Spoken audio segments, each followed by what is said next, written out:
Question for you. So, and we both mentored a lot of young people, as well as just work with a lot of mentorship programs. And I know you value mentorship. I have two questions around that. First of all, like, have you had mentors that impacted your life, whether blind, low vision, or not? Yeah, I absolutely have. I'm talking to one of them right now. You've been a tremendous mentor here to me. Talking a little bit about technology and independence.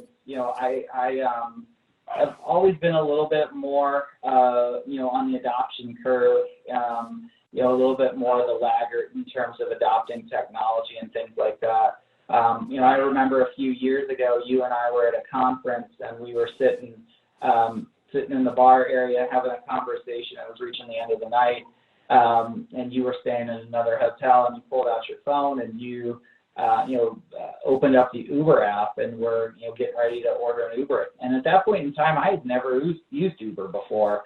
I would arrive somewhere and I would take a taxi or this, that, or the other thing. But I'd never done any rideshare before, and I was intrigued. I was a little bit nervous, to be honest. I was a little bit skeptical from a safety perspective, getting in the car of a stranger that didn't have any type of have any type of business applied to it. At least a taxi company, you knew the taxi company, you could call their number or something, or there was some degree I felt of standards with that. With Uber or Lyft, I was just a little bit nervous being blind. I'm like, can I trust this? And here you were, buzzing around town, taking Ubers, things like that. And I was like, well, Joe can do it. I'm like, so can I. And so it wasn't long after that I started trying Uber and rideshare for the first time. And that was revelational, and it opened things up, not only from a business travel perspective, but just, day to day here around town. Being able to say, you know what, I want to take my kids out for a dad date. I want to take them to dinner and a movie. And so, without having to involve my wife and say, hey, can you take us and drop us off and pick us up? We're just able to jump in an Uber and go, go out to dinner, go to a movie, do whatever.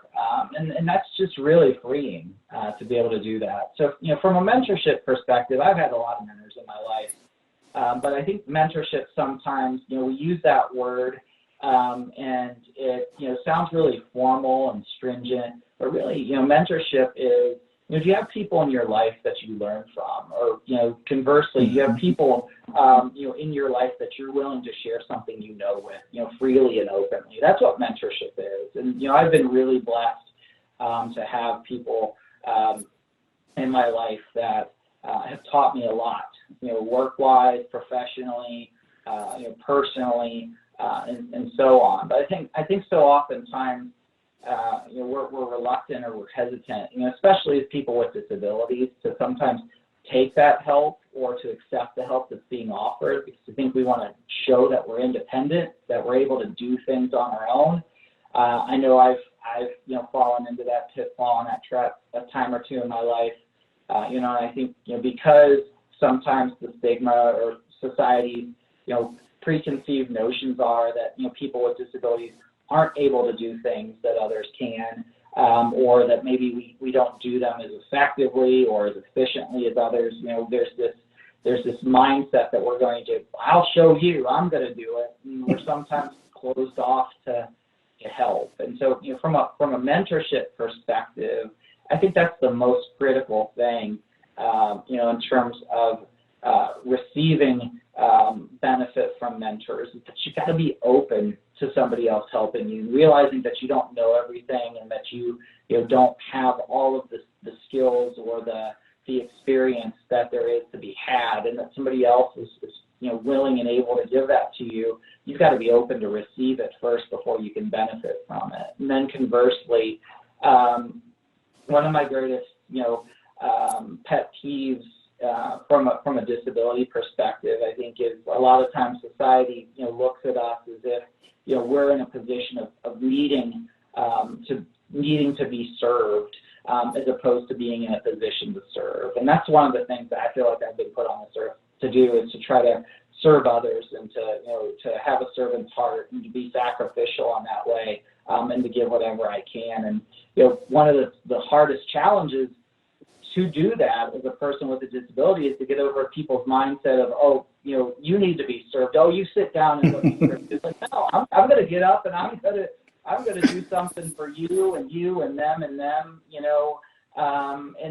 it's not always all about, the person with a disability being served.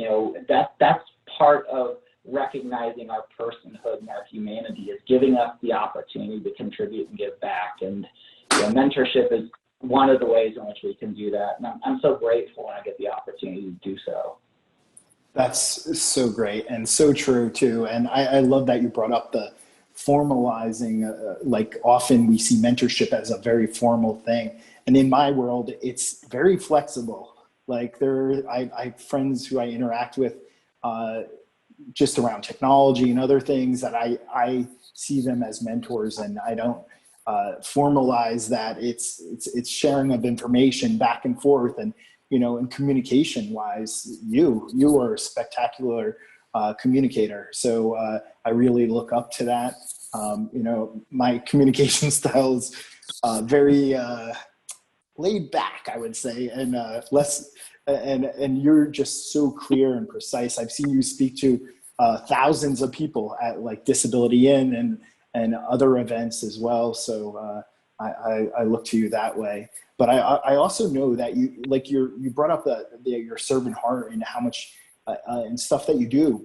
And often people don't see persons with disabilities as giving back. And I know you're active in a lot of organizations, and you've mentored students through the Disability Inn mentorship program and through some other programs as well. So I'm thank you for bringing that up. You answered a question that I didn't even get to. In that whole mentorship role, and I know we've been participating in these programs, disability disclosure comes up. And what are your thoughts on disclosing your disability in an employment setting, or even if applying for colleges or universities too? Yeah, Joe, that's something that, to be really honest with you, my perspective and opinion has grown and evolved over the years, as I've gotten older. And the first thing that I'll say is, first and foremost, it is a deeply personal decision.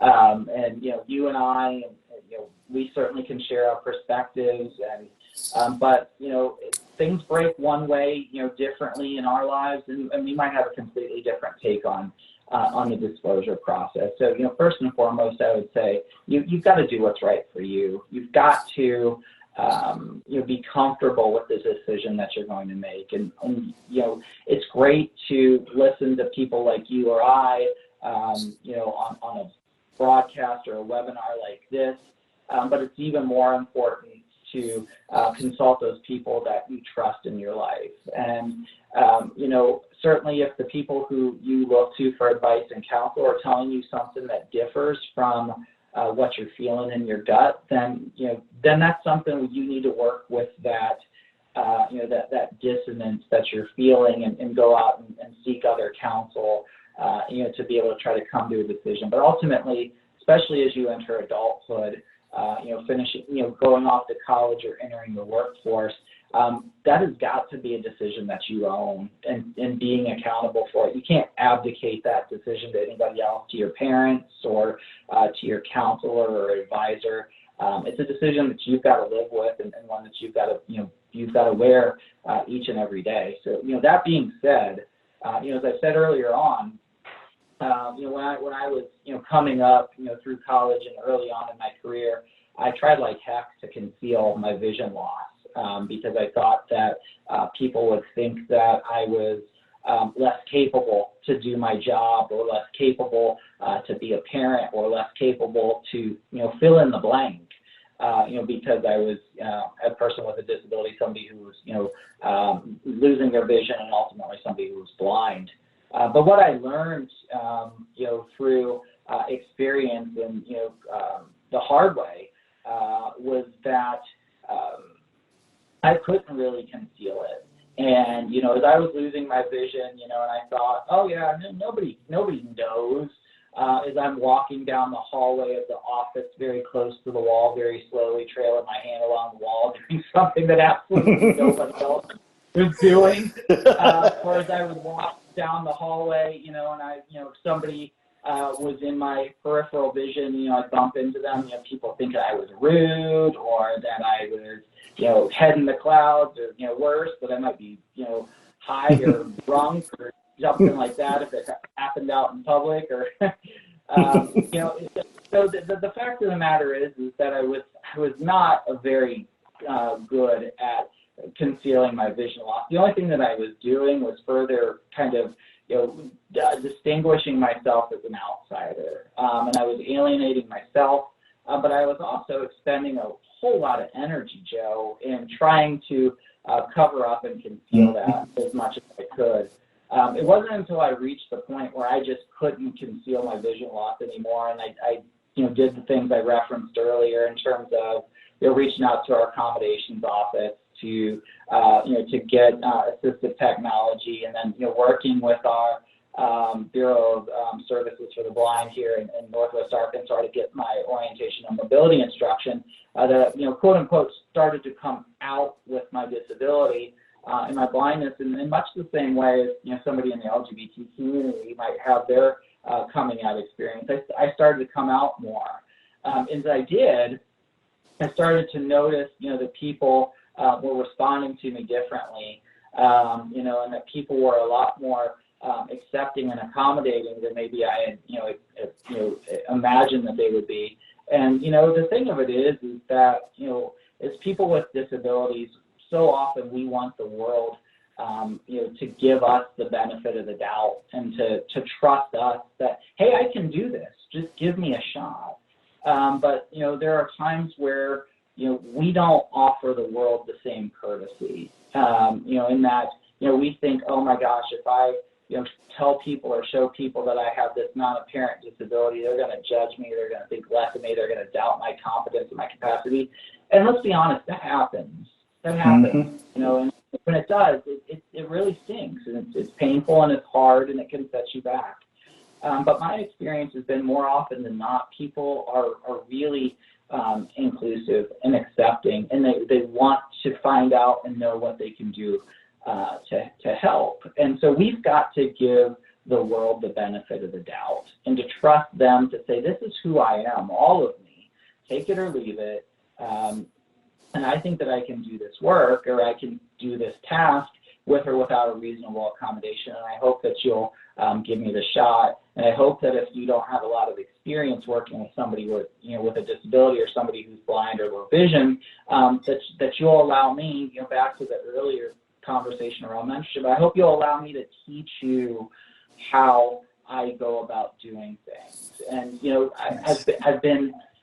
I've been blown away at just how receptive people have been and how many great and deep and meaningful relationships I've built by being honest and transparent with people and leading with that vulnerability. Not only is it important from a disability disclosure perspective, but it can help position you as a leader to show people, wow, they're willing to be vulnerable and trust me with this piece of information that's really personal and could really put them in a compromised position, but they trust in me. That is immense in building relational capital with another person. So for me, my life really started to turn around and point in an upward trajectory when I stopped trying to conceal my disability and when I started to embrace it and when I started to disclose it and share it with others, even at the point in time where, it wasn't self-evident by looking at me like it is now. There was that period in time, that gray area. But I also found myself, having a lot more bandwidth, Joe, to be able to do more things, because instead of spending time and energy trying to cover and conceal my vision loss, I wasn't paying the tax of trying to keep that secret anymore. I didn't have to put energy to that. but I was also freed up to be a lot more creative, and a lot more connected to the world around me, because I wasn't walking around, oh my gosh, what happens if somebody finds out my secret today? When you let go of that, it's like the weight of the world, it's been lifted off your shoulders. It's like Atlas shrugged, and the earth is no longer on your back. That is perfect, and I agree. Like, it is a freeing thing to be out there in the world and be who you are, and allow people to accept you for who you are. And so that's beautiful. I love it.